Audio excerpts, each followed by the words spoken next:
And I do believe that we have rotten politics, and I'm not using that as an exaggeration. Hey everyone and welcome. In this video we're going to be having a quick look at what I've already predicted when it comes to the Ukraine and Russian war, and that is the possible destruction of globalist ideology, i.e. economic globalization. Now I did say that there is a chance that it could go down to the isolation route, i.e. everybody self-sufficient or striving to be as self-sufficient as possible. Well, it turns out I was right.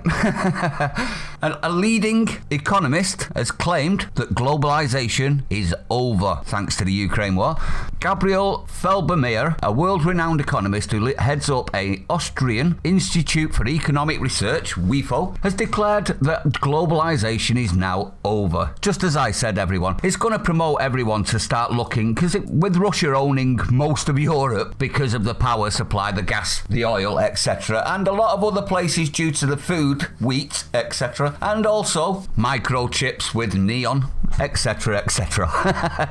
So because of that, I actually predicted that it was going to make countries start pulling back, bringing their industry back to their own nations, and as I said earlier, trying to become self-reliant. Now America nearly managed it, didn't they, under Trump? In fact, I think they actually did. All that's gone now under Biden, obviously, with his green agenda, but this isn't about that. Let's continue and find out what Gabriel said, shall we? Now, The Economist believes that the current economic world order will be replaced by a multilateral system, with regions breaking off into distinct economic blocs, dominated by the likes of the West, China and Russia. Now, we've already seen this, haven't we, with some of the Eastern blocs talking about trading between themselves. We've also seen Russia, China talking about joining with India, Pakistan and other places. So the evidence is out there, isn't it? Now, what he had said was, the 30 glorious years of globalization are over. We have to bury the idea of a global market. Ever since the financial market crisis of 2008-2009, it has been clear that hyper-globalization is over, he continued. At the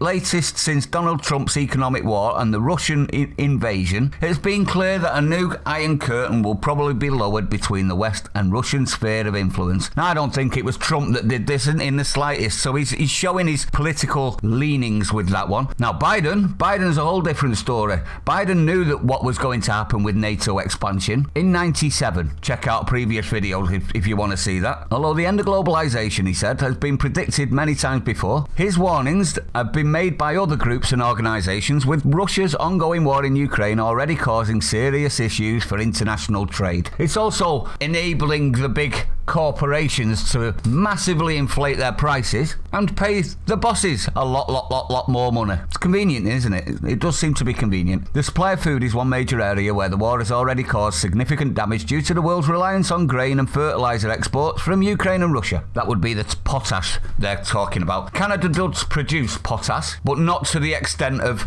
Ukraine and Russia. As a result of the supply chain failure, the one UN expert has warned of a hell-on-earth migrant crisis caused by chronic food shortages should Europe not fund more aid for at-risk areas. Well, let me say this, everyone. The ones that use the most of the wheat, the ones that are most reliant on Russian wheat, are actually South Africa, and they're not anti-Russia at all. And as we all know, Putin has said the ones that are going to feel the pinch the most are the ones that have put sanctions on them. South Africa isn't one of those, so that won't change anything whatsoever for nations that rely on the food. So that's scare tactics in the first place. So as you can see, when I said in another video that it's going to make every country recoil back on itself, good or bad, it seems that economists around the world are now speaking out and saying exactly the same thing. So vindication from myself